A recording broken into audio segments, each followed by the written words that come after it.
Rasulullah bisa mempersatukan dunia Arab yang begitu macam-macamnya, gobail per gobail, sifatnya yang berbeda, tapi bisa disatukan oleh Rasulullah SAW. Kita selaku anak cucunya dan kita selaku pewarisnya, mampukah mempersatukan umat ini? Berat, tidak semudah.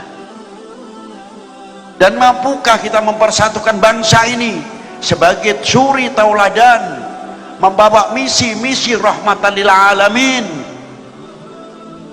Rasulullah hijrah bukan tuntutan perut atau takut karena ditekan kafir Quraisy dan sebagainya, tidak. Rasulullah itu tidak mempunyai sifat takut. Takutnya Rasulullah cuma satu, hanya kepada Al-Khaliqul Akbar, Al-Azizul Ghaffar, Al-Adimus Sattar. Tidak ada yang takuti. Hijrahnya Rasulullah perintah wahyu. Allah Ta'ala telah menyediakan lapangan untuk membuka secara kompleks, bukan skup yang kecil. Kalau di Mekah skupnya kecil, kotanya ritual, tapi lebih besar apabila dibuka di Madinah. Karena di Madinah ada apa? Ada hubungan yang disebut Jalan Sutra, dari mulai Yathrib sampai ke timur jauh 3000 tahun yang lalu sebelum Masehi. Maka dunia perdagangan oleh Rasulullah dibuka di Madinatul Munawwarah.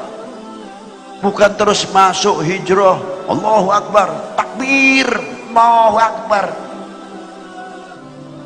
tapi takbirnya diangkat, Allahu Akbar, bangun supermarket. Bagaimana ekonominya supaya maju? Bukan sedikit-sedikit jihad. Bagaimana mengangkat ekonomi? Allahu Akbar, supaya fuqara wal masakin tidak kelaparan. Allahu Akbar, bagaimana yatim piatu kita tidak putus sekolah. Allahu Akbar, bagaimana mahasiswa kami yang otaknya berlian, jenius, tapi putus di tengah jalan, padahal IPA-nya bagus, mampu menjadi dokter, mampu menjadi ahli IT, karena money tidak ada, kekurangan. Harusnya dari sini kita bangkit, Allahu Akbar, jangan sampai putus sekolah. Itulah. Maka kita junjung, ganti pedangnya pedang intelektual, ilmuwan, dan menjadi pedang pemersatu. Setelah Rasulullah tidak ada, diteruskan oleh Khulafaur Rasyidin. Setelah Imam Ali bin Abi Thalib, sekarang kalau mau cerita Imam Ali bin Abi Thalib agak takut. Mau cerita hadis-hadisnya yang sahih diriwayatkan Bukhari dan Muslim pun, sampai mau membaca hadis Ahlul Bait, ini tariku fikum tsaqalain kitabullah wa itrati Ahlul Baiti, dan kita akan membacakan nama ahli baiti kama thali safinatin nuh wa man raqibaha najah. Takut kalau dituding oleh kelompok lain. Akhirnya secara tidak langsung orang mau membaca riwayat hidup Imam Ali bin Abi Thalib, takut. Oh, jangan-jangan Habib ini ada pengaruh Syiah rupanya. Ya, paling enak kan ngecap. Jangan Beb. Ya. Kita bicara Imam Ali, jangan-jangan bau Syiah.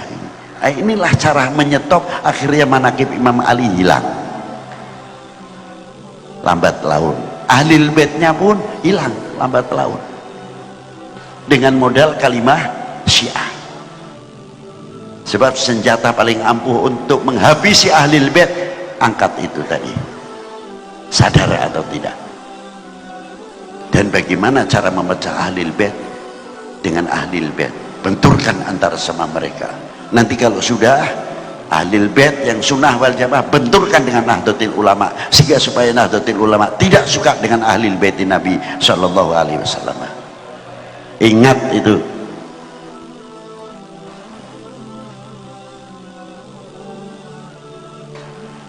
Ini yang saya khawatirkan.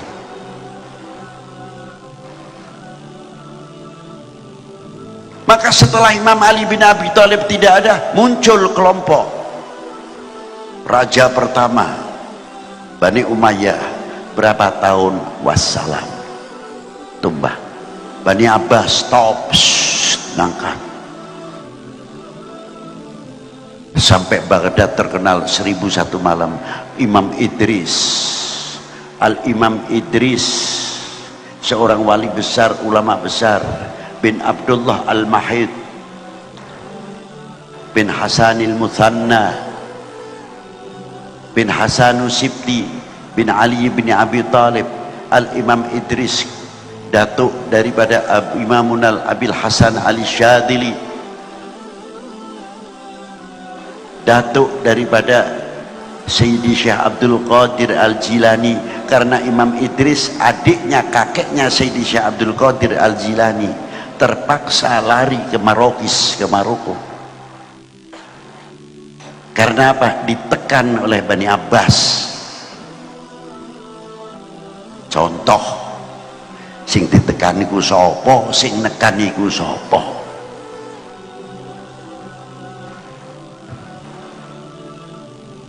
Alhamdulillahirabbil alamin. Berdirilah Al-Imam Idris, tapi lainnya tumbang pengaruh Bani Abbas dan Bani Umayyah, selesailah sudah. Apa sebab? Tidak kita pelajari. Itulah di zaman itu.